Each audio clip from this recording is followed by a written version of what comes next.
మరోసారి ఉత్తరప్రదేశ్‌లో ఆశ్చర్యమైన, అమాన్వితమైన ఘటన చోటు చేసుకుంది. ఒక మహిళ పైన ఒక యువకుడు అత్యాచారం చేశాడు.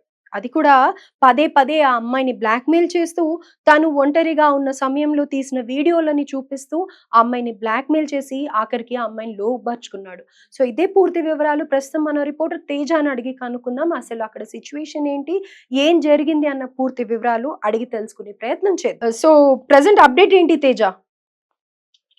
అంటే ఈ ఘటన ఉత్తరప్రదేశ్‌లో జరిగింది. అంటే ఒక యువకుడు ఒక మహిళ పైన అత్యాచారం చేసి ఆ వీడియో తన దగ్గర పెట్టుకొని ఆమెను బ్లాక్‌మెయిల్ చేసే ప్రయత్నం చేశాడు. దాని తర్వాత ఆమె చాలా ట్రై చేసింది. అతని దగ్గర వీడియో డిలీట్ చేయించాలి ఎట్లైనా సరే. అంటే ఒకరోజు ఆ యువకుడు ఏం చేశాడంటే ఆమెను ఒక పొలంలోకి పిలిచాడు. పిలిచిన తర్వాత ఇద్దరు కూడా చాలా సేపు దీని గురించి డిస్కషన్ చేసుకున్నారు. వీడియో డిలీట్ చేయాలా? చేయకూడదా? అన్న దాని గురించి డిస్కస్ చేసుకున్నారు. అయితే అబ్బాయి అమ్మాయికి ఒక షరతు పెట్టాడు.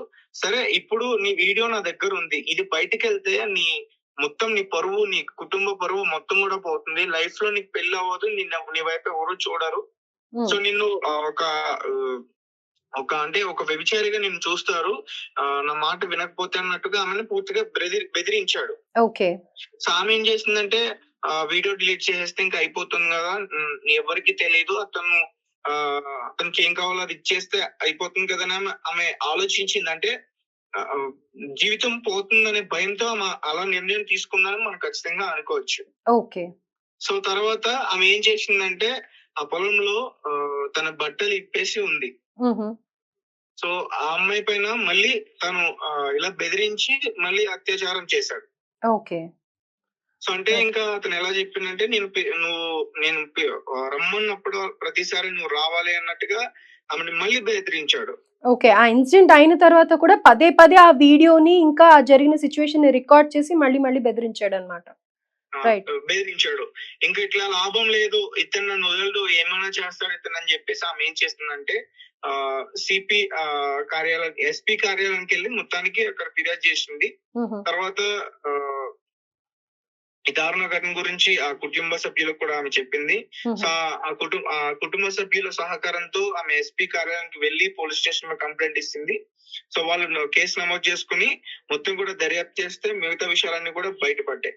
ఓకే. సో అంటే గత వారం ఇది శుక్రవారం జరిగినట్టు కూడా చెప్పిన గత వారంలో ఆ ముందు రోజుల వరకు కూడా ఆమె చాలా ఇబ్బందులు పడింది అతనితో. ఓకే. మొత్తం కూడా అతను పూర్తిగా బ్లాక్ మెయిల్ చేశాడు తన పైన అత్యాచారం చేసేందుకు. ఓకే. అలాగే అబ్బాయికి వైద్య పరీక్షలు కూడా చేశారు. ఈ అమ్మాయికి వైద్య పరీక్షలు కూడా చేశారు. సో యువతి చెప్పిన దాంట్లో చాలా వాస్తవాలను అయితే బయటకు తీశారు. దానికి ఈమె ఇచ్చిన ఫిర్యాదు ప్రకారం ఆమెనైతే అరెస్ట్ చేశారు. అలాగే తన వద్ద ఉన్న వీడియోను కూడా డిలీట్ చేపించారు. ఓకే. ఇప్పుడు ఏదైతే ఒక వీడియో పెట్టి అతను భయపెట్టాడో ఆ వీడియోని కూడా డిలీట్ చేశారు. సో ప్రస్తుతం రిమాండ్ లో ఉన్నాడో అతన్ని త్వరలో అతనికి కఠిన శిక్ష పడే అవకాశం అయితే పూర్తిగా కనిపిస్తుంది. Right Teja. Thank you so much. So పదే పదే ఆ అమ్మాయిని బ్లాక్‌మెయిల్ చేయడం వల్ల, ఆ వీడియోస్ తన దగ్గర ఉండడం వల్ల అతను చాలా ధైర్యం చేసి అమ్మాయిని బలవంత పెట్టడం కానీ, ఆ వీడియోస్‌తో చేయడం వల్ల కానీ ఆ అమ్మాయి అబ్బాయికి లొంగిపోయింది అని చెప్పుకోవచ్చు.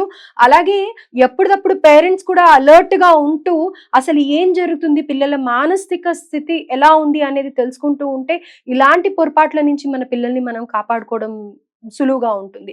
అదే కాకుండా ఈ అమ్మాయి ఆ ఇన్సిడెంట్ జరిగిన తర్వాత ఒక 2, 3 సార్లు అయిన తర్వాత పేరెంట్స్‌కి చెప్పడం కానీ, లేకపోతే ఆ అమ్మాయి ధైర్యం చేసి పోలీస్ స్టేషన్ వరకు వెళ్ళింది అంటే నిజంగా ఆ అమ్మాయి మానసిక సంఘర్షణ ఎంత పడిందో, ఎంత బాధ అనుభవించిందో అందరం కూడా అర్థం చేసుకోవచ్చు. సో ఈ ఘటన ఆలస్యంగా వెలుగులోకి వచ్చింది. కానీ ఇలాంటివి మరి పునరావృతం కాకుండా చూసుకోవాల్సిన బాధ్యత ప్రతి ఒక్కళ్ళ మీద కూడా ఉంది. అలాగే పోలీసులు కూడా చాలా విచారణలు జరిపిన తర్వాత ఆ అబ్బాయి నుంచి డెఫినెట్‌గా అబ్బాయిది తప్పు ఉంది అని తెలుసుకున్నారు. తగిన శిక్ష వేయడానికి కోర్టులు కానీ, లేకపోతే పోలీసులు కానీ ఇంకా విచారణలో అన్ని రుజువులు తెలుసుకుంటూ ఉన్నారు. కానీ ఫస్ట్ ఆఫ్ ఆల్ వాళ్ళు ఆ వీడియోనైతే డిలీట్ చేయడం జరిగింది. అన్ని పరీక్షించిన తర్వాత, అన్ని విచారణ తర్వాత. సో డెఫినెట్‌గా ఇలాంటివి పునరావృతం కాకుండా చూసుకోవాల్సిన బాధ్యత మనందరిది కూడా. Thank you so much.